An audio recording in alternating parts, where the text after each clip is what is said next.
Rio. The name itself crackled with a raw energy, a promise of vibrant chaos. James, camera slung over his shoulder, felt it the moment he stepped off the plane. The air, thick and heavy, carried the scent of salt and something sweeter, something he couldn't quite place. Excitement thrummed through him, a familiar feeling before embarking on a new adventure. This city, a sprawling canvas of color and sound, was his to capture. He hailed a cab, the driver's Portuguese a rapid-fire staccato he couldn't understand. No matter, the city spoke in a language of its own, a language of sights and smells, of pulsating life. The drive was a dizzying blur of favelas clinging to hillsides, their bright colors a stark contrast to the lush green backdrop. Beaches stretched along the coastline, dotted with tanned bodies glistening under the sun. Rio was a feast for the senses, and James, famished, was ready to devour it all.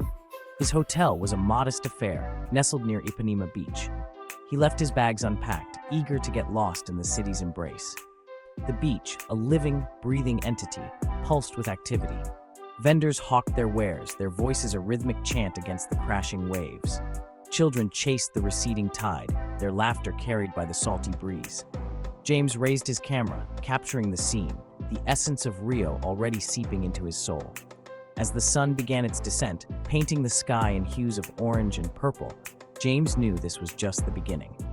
Rio, with all its intoxicating beauty, was revealing its secrets, and he was ready to listen. The music pulsed, a throbbing heartbeat in the stifling air. It was a small club in Lapa, the air thick with the scent of sweat and cheap beer. James, drawn by the insistent rhythm of the samba, found himself captivated by the dancers. Their bodies moved with a fluid grace, each sway and step a story in itself. Then he saw her. Anna. Her name, whispered by the man next to him, seemed to hang in the air, a tangible thing. She moved with a fiery intensity, her eyes closed as if lost in the music, her long black hair whipping around her like a silken flag. She was mesmerizing, a force of nature on the dance floor. He had to photograph her. He approached her after the music ended, her smile a radiant beacon in the dimly lit club. Her English was hesitant, her Portuguese even more so to his untrained ears. But language seemed insignificant in the face of their shared passion. Hers for dance, his for capturing its essence. S1, passion for dance photography. Hi, I'm Anna. Would you like to photograph me during a performance at my samba school? She agreed to let him photograph her during a performance at the samba school she belonged to. The following days were a whirlwind of anticipation. He spent his time wandering through the bustling markets, his camera an extension of himself, capturing the city's vibrant soul. Yet, in the back of his mind, Anna's image lingered, a promise of beauty waiting to be unveiled. Anna became his guide to the real Rio, the one that existed beyond the tourist traps.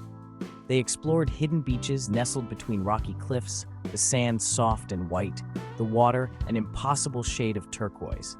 She haggled with vendors in markets bursting with exotic fruits and spices, their aromas mingling in the air. Try this one, it's the best in the market. He tasted street food, spicy and flavorful, his palate awakening to a whole new world of tastes. She introduced him to the heart of Rio's music scene, small bars where local musicians poured their souls into every note. He watched, mesmerized, as their fingers danced across guitar strings and drumheads, the music weaving tales of love, loss, and the everyday struggles of life. Feel the rhythm, let it guide you. He captured it all, the joy and the pain, the raw beauty of their existence, reflecting in his lens. One evening, she led him up a winding path to a vista overlooking the city. The sun, a blazing ball of fire, dipped below the horizon, painting the sky in a kaleidoscope of colors. The city below twinkled, a vast tapestry of light and shadow. He felt a sense of peace settle over him, a feeling of belonging he hadn't realized he'd been craving. This is my Rio. As they stood there, shoulder to shoulder, Anna turned to him, her eyes reflecting the city's lights. He knew then that he was falling for her, for the woman who danced with such abandon, who embraced life with open arms. He was falling for her Rio too. The rooftop pulsed with life. Music blared from makeshift speakers, the air thick with the scent of marijuana and cheap perfume. Anna had brought him here, to a party in the heart of Santa Teresa, a bohemian enclave perched on a hill overlooking the city. The view was breathtaking. the city lights twinkling like a million scattered diamonds. But James only had eyes for Anna. She moved through the crowd with an easy grace, her laughter infectious.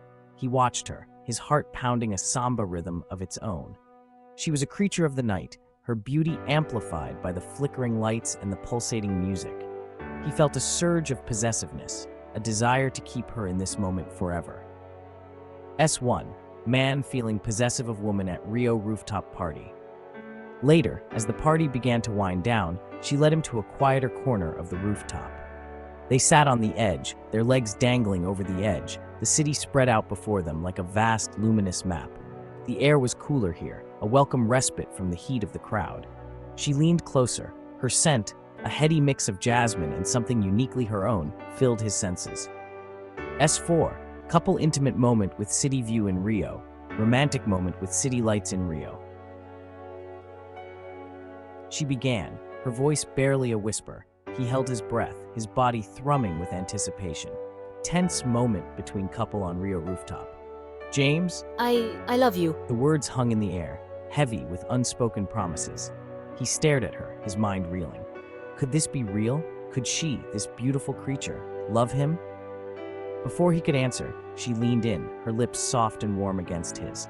He lost himself in the kiss, all thoughts of caution swept away by the tide of his emotions. Sunlight, harsh and unforgiving, streamed through the gaps in the blinds. James stirred, his head pounding, his mouth dry. He remembered the party, the laughter, the way Anna's body moved against his as they danced. He remembered the warmth of her lips, the way she whispered, "U te amo," before he drifted off to sleep. He reached for her, expecting to find her warmth beside him. But the sheets were cold, empty.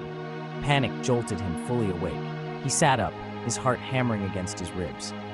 "Anna?" he called out, his voice hoarse. Silence met him, a heavy, suffocating silence. He scrambled out of bed, his bare feet cold against the tiled floor. The apartment, small and sparsely furnished, was empty. His backpack, the one where he kept his passport, his wallet, his camera equipment, gone.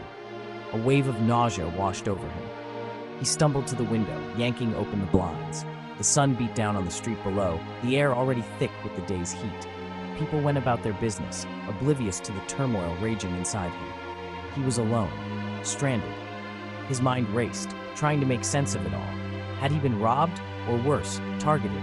But why take his belongings and leave him unharmed? Then it hit him, the realization slamming into him like a physical blow. Anna, she had taken everything. He thought back to the last few days, the way she had steered him away from the main tourist areas, the way she always seemed to know where to find him. Had it all been an elaborate act? Had she been playing him from the start? He sank to the floor, his head in his hands, the enormity of his situation crashing down on him. He was alone, broke, and stranded in a foreign country. His camera, his passport, his money, all gone. He was a ghost, adrift in a city that had seemed so alive just hours earlier. The city that had promised him adventure had instead handed him a bitter cocktail of love and betrayal. The taste lingered on his tongue, acrid, leaving him hollowed out, empty.